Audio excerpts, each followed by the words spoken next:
Hello everybody, my name is Dan and today we're doing a video on survival. Excuse me, I have to hold the tablet so I can't quite get the picture right.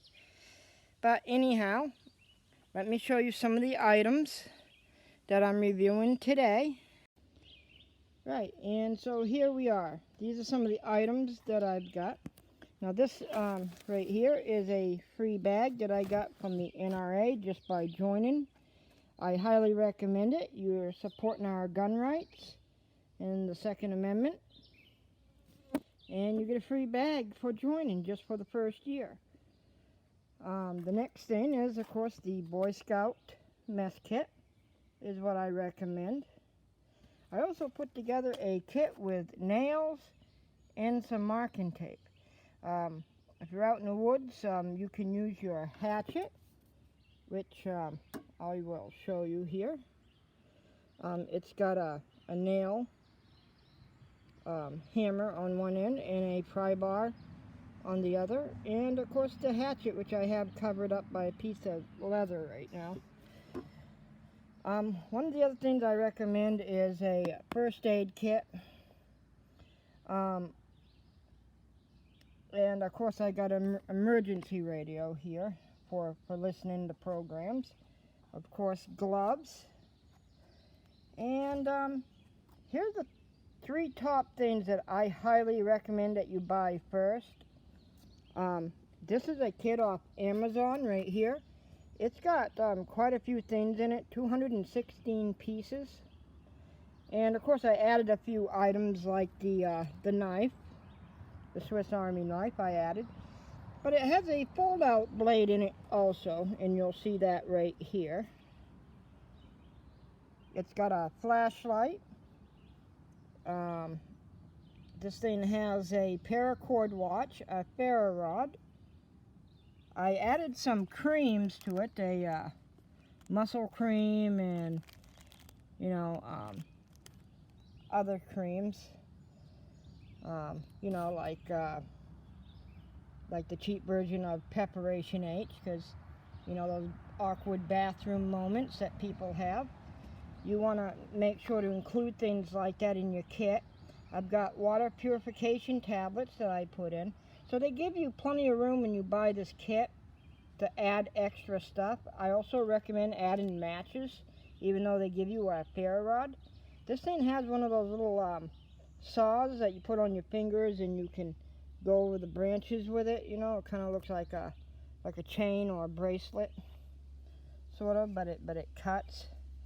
I added a poncho to the kit, a small fishing kit that I put in a small tin. I've got fire starting sticks here, which only cost about 79 cents at my local camping store. I've got a headlight, which I only paid a couple of bucks for. I got the Camless titanium knife, and you can get these at flea markets real cheap. I got a grooming kit. I also made sure I added to the pack ibuprofen. You want to do that. I got a mini pair of binoculars. This is a cheap version of the Leatherman. This is a $12 Leatherman. It comes with a set of screw tops. But it's a fairly good Leatherman. I'm not going to take it out of the pouch, but you guys get the idea. This is a knife that I bought just recently. I actually love the design of the knife. It's got a flashlight over here, and a ferro rod here, a seatbelt cutter, which you can use probably for small twine or rope, and it's got the glass breaker on the end. So this is an ultimate survival knife. But my three things that I'm going to recommend to you guys is, of course, this kit from Amazon. It's only $25.99, 216 piece. It does come with first aid supplies, but of course I took that out because I had the the first aid kit from General Dollar, which I recommend. There was only like three things in it, which was a CPR device for CPR that I just transferred from one kit to the other.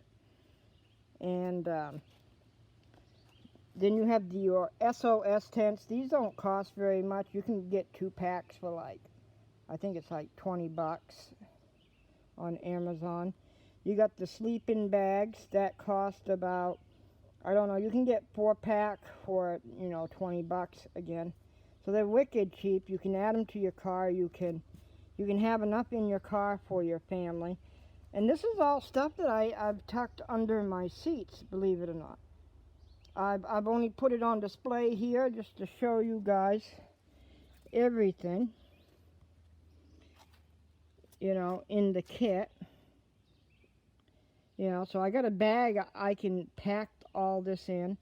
I keep a makeshift emergency belt under my seat too that I can actually attach some of these kits to, so I can carry them as well.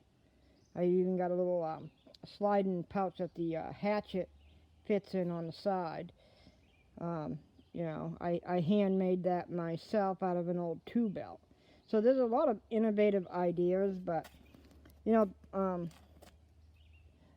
the super rich will have you believe that you have to buy the best stuff. And a lot of these product reviews you get online, that's what they do. They want you to spend major money. You do not have to spend a lot of money on this stuff. I'm very low income. I put in maybe 13 hours a week. Average I'm getting maybe 300 bucks every 2 weeks. So, I'm surviving off my check and my mother's. But somehow we always manage to crunch the finances so we can pay for everything. One thing I want to show you guys is a wine bag. These are insulated wine bags. They're like $1.99 at the store. And you can shove those little tuna cans in there. The pre-made tuna salad that comes with crackers. You can put some of those in there. You can put oatmeal packets, soup packets. You could say this is a makeshift MRE. It even has regular peanut butter crackers, those orange kind. A few granola bars I put in there. So this is like you can make your MREs super cheap. I think it's cheaper than buying an MRE because they're like 10 bucks. Camping food is, I don't know, $10 to $15. I know a lot of people think it's convenient, but when you're surviving, you're not going to be eating MREs for the rest of your life. I wouldn't want to eat them more than a couple of days. I think something like that would make you sick or make you go to the toilet or something. So I believe in real food over MREs. I like buying the Knorr pasta packets in the store. They're like $1.30 a piece. You can get garlic and shells. You can get cheese and rice. They got all kinds of different flavors that might appeal to people, and they're only $1.50 a piece or something like that. It's between $1 and $2, depending on where you live. And that'll feed you a couple of days, just one of those packets. So that's what I recommend. And buy canned Spam, buy canned ham, and that's what you should be stocking up on monthly so you have a good supply of it. These are cheap, these are affordable, and I think everybody can do it if you stick to like a budget plan on what you want to spend for. Well, that's pretty much the video. I do want to kind of show you guys a little bit of my garden that I've put in the last year. I haven't gotten any flowers yet. I'm still working on planting. But, stay tuned. I might have other videos on other things. So, have a great day.